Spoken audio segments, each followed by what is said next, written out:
Hello, everybody. Uh, Coming to you from my rocking chair today. Um, it's about 20 minutes after 12. I've been up since about 5:30 this morning, and I've done a lot of work and went to the grocery store and got about everything I needed to do done.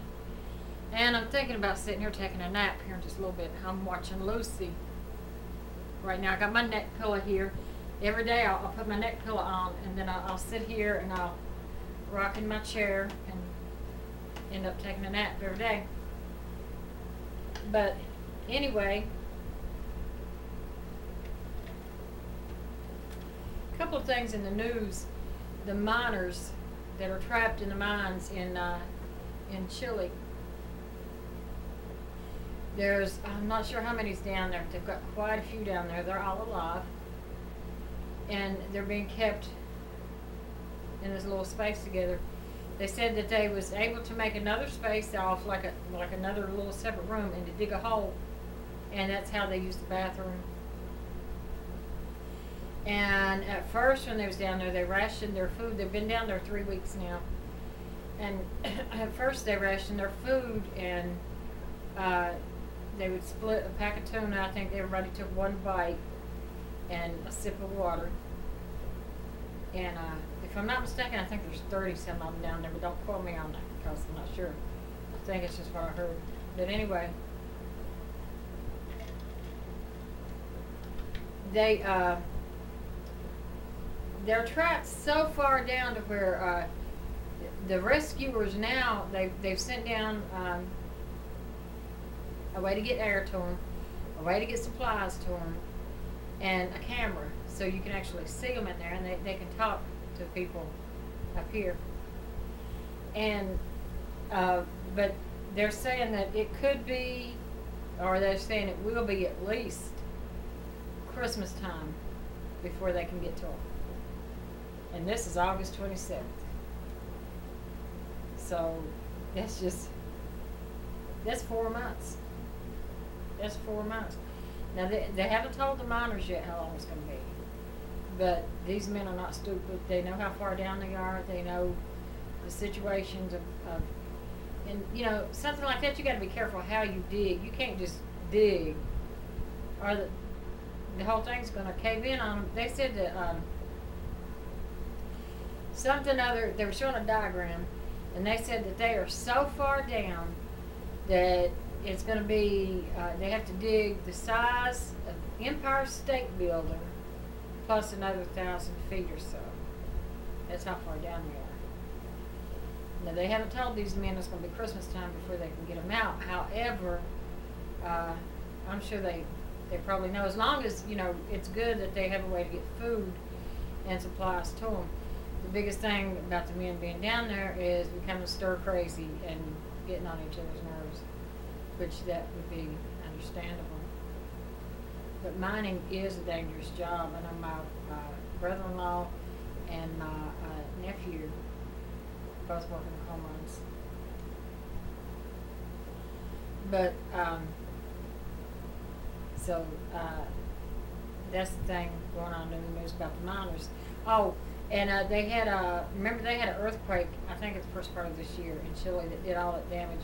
They had another one the other day with those miners down in there. However, they said it wasn't really felt, but it did show up on the Richter scale. Now that's something that they're looking at, and just hoping and praying that before they get them out, that they don't end up having an earthquake. And another thing that has been in the news is about a nail salon, and this overweight woman had gone into the nail salon to get her nails done.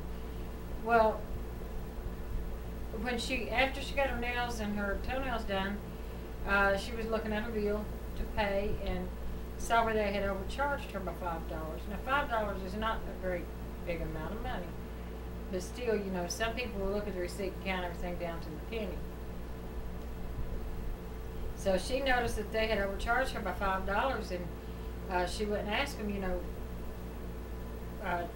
she assumed that they'd made a mistake.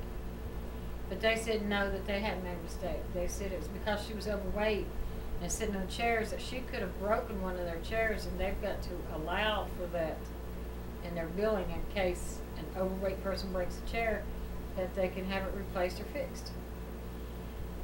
Now, I can see both sides. I can see where the overweight woman was offended. However, I can see where the store owner would have that problem. They said that their chairs only hold 200 pounds. Now that, that to me, if I was that business owner, that wouldn't make any sense to buy all chairs for a big business. Nails is a big thing. I personally don't do all that, but I know a lot of women that do. Why are you going to have a chair that only holds up to 200 pounds? There's a lot of big women that go get their nails done. That doesn't make any sense.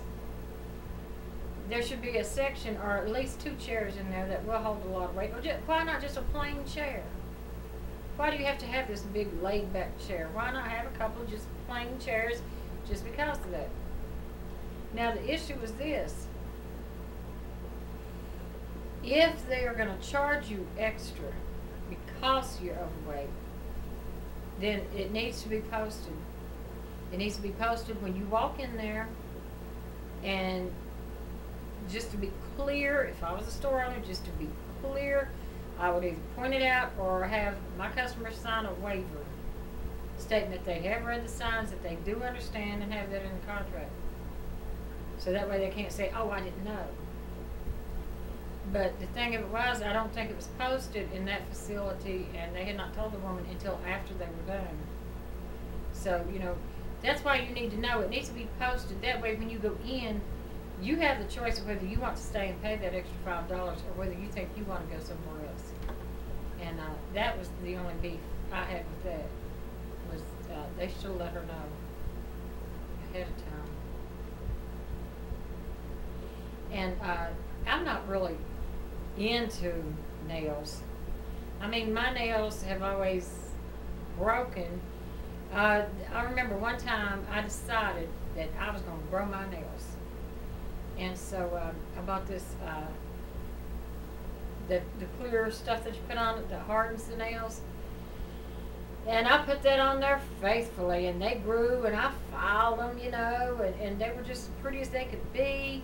And I painted them up. I was so proud of them. And then one day I went to get in the car, and I reached down to open the car door, and my fingernails scratched along the side of the car. It was like fingernails on a chalkboard. Oh, hell no. No, I went straight home and cut those nails off, and I never grew them again. It was awful. And my sister has some long, pretty nails. She's got real long, pretty nails. She's always had long nails. And I remember one time, we were teenagers, and she broke her fingernail. I believe it was the index finger. And she broke it way down in here, and it was bleeding, and oh, I'm cringing now just thinking about it. And I remember she was sitting in the bathroom on the bathtub with her hand over in the sink, and my mom was sitting in there running water on it, trying to help her, and was going to bandage it up. And my sister Bid, as a teenager, was just in there just screaming and hollering and crying. And I never forgot that.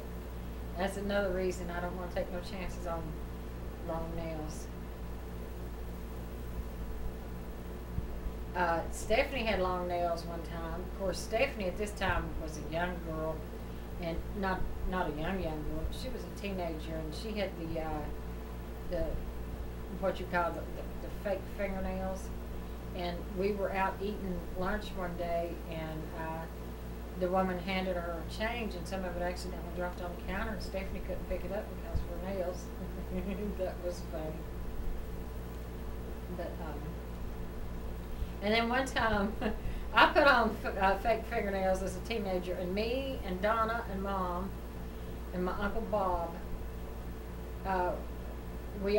this is back when I lived in Pulaski, Virginia, back before I ever got married, before I ever had kids. And we would all meet at this little corner restaurant. Donna was out there visiting with me and Mom. And we met Bob at this little corner restaurant. And I had on these false fingernails, and we was laughing or something. I slapped my hands down like that at the table, and nails went to flying. And I only had like 2 left on each hand. And I did, that restaurant was full, and I went back to the back and tried to take them off, and I could not get those fingernails off. That was quite embarrassing. But anyway, yeah, I think it should be posted if you're going to charge an overweight person. Just like on a, I don't remember what flight it was, but this happened a few weeks ago. This woman was on a flight already in her seat, and they came and they bumped her off the plane.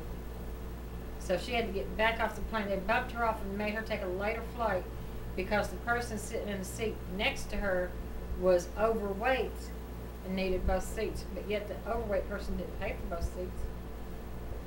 That's what I don't understand. Why was it that she was bumped off? She was on there first. First come, first served. But anyway. Well, I think it's about all I got to ramble about today, and so until next time, I gotta get up out of my chair and turn the camera off. Ain't that some shit? I don't know how to edit none of this, but one day I'm gonna learn. Joe's already showed me, but I kind of forgot, so he's got to tutor me some more.